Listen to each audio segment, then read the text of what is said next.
Усё, мои дорогие, пачалася сапраўдная зіма. У нас некаторыя людзі скардзіліся, што ўсё дождж, усё мокрае, усё сырое. Баяліся некаторыя людзі, што пад Новы год зноўку будзе снежаньскі дождж. А вось не. Сёлета на Новый год был мороз, быў снег, усё замяло. І вось сёння, 5 студзеня, тэмпература 10-5, самая такая комфортная для зімовых шпацыраў. І ўсё пакрыта снегам.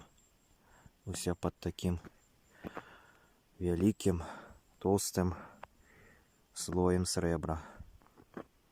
І вось такая прыгажосць тут навокал. Сапраўдная зімовая казка.